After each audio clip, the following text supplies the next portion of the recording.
विगत 1 महीने पहले दोहरा हत्याकांड हुआ था। उसी गांव में 3 सब में फांसी में लटके। विषय पर सीबीआई जांच की जाए, पहली इसकी उच्चस्तरीय जांच हो और लोगों में भरोसा जताया जाए।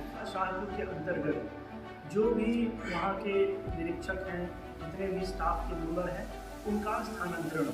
जब से ये जिला बना है यहाँ विकास नहीं, अपराध के क्षेत्र में ये मऊगंज जिला आगे बढ़ रहा है। तो उसका गांव जो है तो बिल्कुल डरा हुआ है।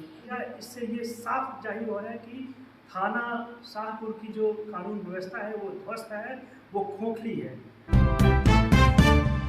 समाज सेवी अखिलेश पांडे सहित मऊगंज वासियों ने गड्ढा में हो रहे सिलसिलेवार घटना पर 48 घंटे में जांच कमेटी बैठाकर अपराधियों पर कार्रवाई के लिए कलेक्टर और एसपी को सौंपा ज्ञापन सौंपने के पश्चात गड्ढा गांव के घटना स्थल में मृतक के परिजनों से मिले और दिवंगत आत्मा के किए अंतिम दर्शन। नमस्कार, तो चौथा पिलर में आपका स्वागत है। ज्ञापन की मांग पत्र के बिंदु कुछ इस प्रकार हैं, जिसमें पहला, जांच कमेटी बैठाकर स्वर्गीय श्री अशोक कोल के मृत्यु की फाइल को पुनरावलोकन करे, जिससे शक के आधार पर इस घटना का बीज उत्पन्न हुआ। गौर करने की बात यह है कि इसमें जो भी पुलिस के अधिकारी पहले से जांच किए थे, उन्हें किसी भी तरह से जांच की जिम्मेदारी न दी जाए। दूसरा, स्वर्गीय श्री सनी द्विवेदी और शहीद एएसआई रामचरण गौतम की हत्या के 20 दिन बाद तक शासन प्रशासन सीबीआई जांच कमेटी नहीं बिठाई, जिसकी वजह से ग्रामीण और आम जनमानस में डर और भय का माहौल पैदा कर रहा है कि कहीं मुख्य आरोपी या इस घटना को अंजाम देने वाला मास्टरमाइंड अभी भी कानून के गिरफ्त में नहीं आया हो और आने वाले दिनों में स्थिति और गंभीर न हो जाए। इसलिए स्वर्गीय श्री अशोक कोल, स्वर्गीय श्री सनी द्विवेदी और शहीद एएसआई रामचरण गौतम की मृत्यु की जांच सीबीआई टीम को सौंपी जाए। तीसरा, दिनांक 4 अप्रैल 2025 को स्वर्गीय श्री औसेरी साकेत और उनके 2 मासूम बच्चों की लाश का स्वयं के घर में बहुचर्चित गड्ढा गांव में लटकना यह संदेश देता है कि प्रशासन के थाना प्रभारी स्तर के अधिकारी कहीं न कहीं अपनी जिम्मेदारी और कानून व्यवस्था को बनाए रखने में ध्वस्त हुए हैं। अतः आपसे निवेदन है कि तत्काल प्रभाव से गड्ढा गांव के अंतर्गत आने वाले थाना शाहपुर के सभी स्टाफ को स्थानांतरित किया जाए, जिससे क्षेत्र में अपराधियों के बीच साठ-गांठ की कोई गुंजाइश न रहे।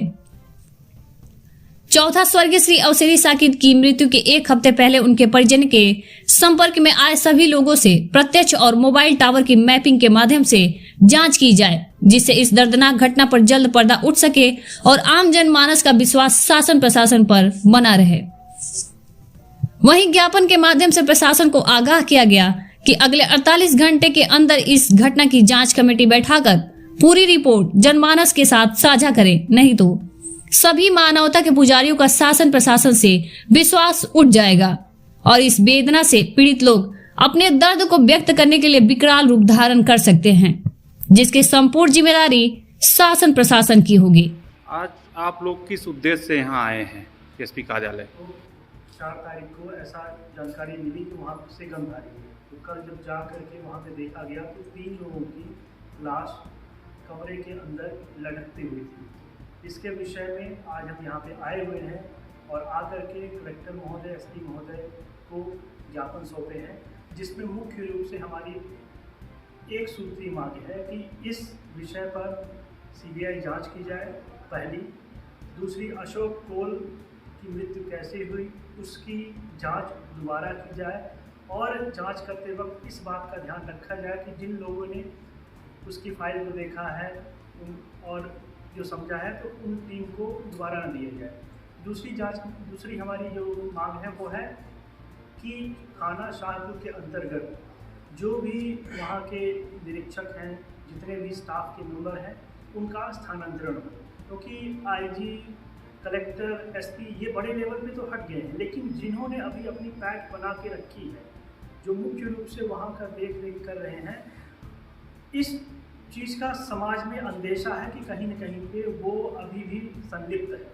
तो अगर उनका स्थानांतरण हो जाएगा तो यहाँ पे निष्पक्ष तरीके से इसकी जांच हो पाएगी। हमारी जो लास्ट मांग है, ये मांग ये है कि इसमें 48 घंटे के अंदर जांच कमेटी बैठा करके और निष्पक्ष कार्रवाई की जाए और दंडात्मक कार्रवाई की जाए, नहीं तो इस पे पूरा समाज इस तरीके से डरा हुआ है, इतना ज़्यादा भयभीत है कि वो अपने गांव तक नहीं जा रहा है। गढ़ा गांव में आजकल सब कोई अपना दरवाज़ा बंद करके बैठा हुआ है। तो शासन प्रशासन के ऊपर से विश्वास बिल्कुल हट रहा है और वहाँ पे छावनी तब्दील होने के बावजूद भी ऐसा कांड हो गया। इससे ये साफ जाहिर हो रहा है कि थाना शाहपुर की जो कानून व्यवस्था है वो ध्वस्त है, वो खोखली है। तो आज मैं आपके माध्यम से ये निवेदन कर रहा हूँ कि इस पर 48 घंटे के अंदर जांच कमेटी बैठा करके दंडात्मक कार्रवाई की जाए, नहीं तो सभी जो पीड़ा में अपनी वेदना में जो इस चीज़ को देख करके वो आगे की कार्रवाई करने ये जो गडरा कांड हुआ है उसमें एक पूर्व में जो मौतें हुई हैं, इलाका छावनी में तब्दील है और 3 लोग घर के अंदर मृत पाए जाते हैं, सब मिलता है। ये सब क्या हो रहा है, इसकी उच्चस्तरीय जांच हो और लोगों में भरोसा जताया जाए और बाकी जो अखिलेश पांडे जी ने कहा है उनकी बातों पर अमल हो, हम सब इसीलिए आए हैं।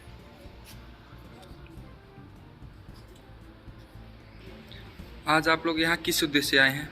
आज हम यहाँ पे एसपी महोदय को ज्ञापन देने आए हैं।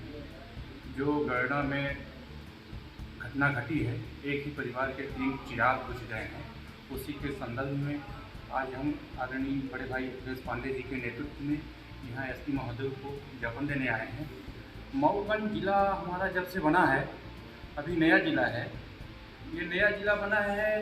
कोई भी नया जिला बनता है वो विकास के क्षेत्र में आगे बढ़ता है और जब से ये जिला बना है यहाँ विकास नहीं, अपराध के क्षेत्र में ये मऊगंज जिला आगे बढ़ रहा है।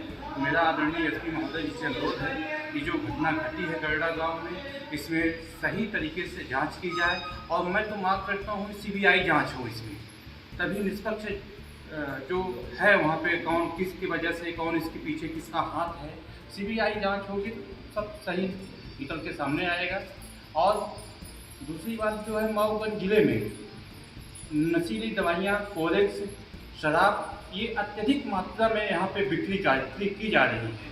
तो आदरणीय एसपी महोदय से अनुरोध है इस क्षेत्र में भी वो ध्यान दें और नशे की क्षेत्र में वो रोक लगाएं।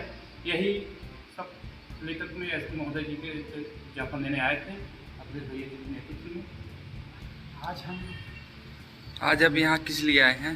आज हम डीएसपी साहब के पास जो गढ़ा कांड का जो माहौल बना हुआ है और इस माहौल से गांव की जनता जनार्दन बिल्कुल एकदम अपने आप में व्याकुल है कि इतनी बड़ी उस समय पर भी ऐसी घटनाएं घट रही हैं। तो जहाँ पे ये चीज़ें नहीं है तो वो तो आसपास का गांव जो है तो बिल्कुल डरा हुआ है। यहाँ तक कि रिश्तेदार भी नहीं आ पा रहे हैं डर की वजह से। बहन बेटियाँ भी दूर दराज जो जहाँ हैं वो भी नहीं आ रही हैं कि जाएंगे तो वहाँ पे एक डर बना रहेगा। और दूसरी बात जो हमारे यहाँ का ये जो शराब का जो माहौल है, शराब जहाँ का ठेका होता है वहाँ पे बिक्री हो रही है और शासन प्रशासन का जो भी इलाज है, लेकिन जो ग्रामीणों में ये चीज़ें हो रही है बिना लाइसेंस की हो रही है और वहाँ पे चौराहे पे अगर ऐसी बिच रही है, वहाँ पे लोग आसपास के लोग भीड़ जमा लेते हैं। जो बेचारे वाहन लेकर जाते हैं, थोड़ी सी भी लापरवाही होती है तो वहाँ की पब्लिक उनको मारना पीटना चालू कर देती है। ड्राइवर बेचारे क्या करें, जब लड़का के नशे पे वो चूर रहते हैं तो स्वाभाविक है कि उनका बैलेंस बिगड़ता रहता है। और अभी कल ही एक घटना घटी है पुणे में कि वहाँ पे एक चौराहे पे एक दुकान हुई और वहाँ पे एक बेचारा एक फौजी गाड़ी लेकर आया और वहाँ पे उसको यह परिणाम मिला कि उसको पनिशमेंट भी लोग वहाँ पे दिए, उसकी गाड़ी भी तोड़फोड़ कर दिए। तो इस तरीके का माहौल है। और इस सबसे पहले क्या है कि जो शराबबंदी ये सब नशाखोरी को शासन प्रशासन की नज़र रखी, युवाओं आज इतने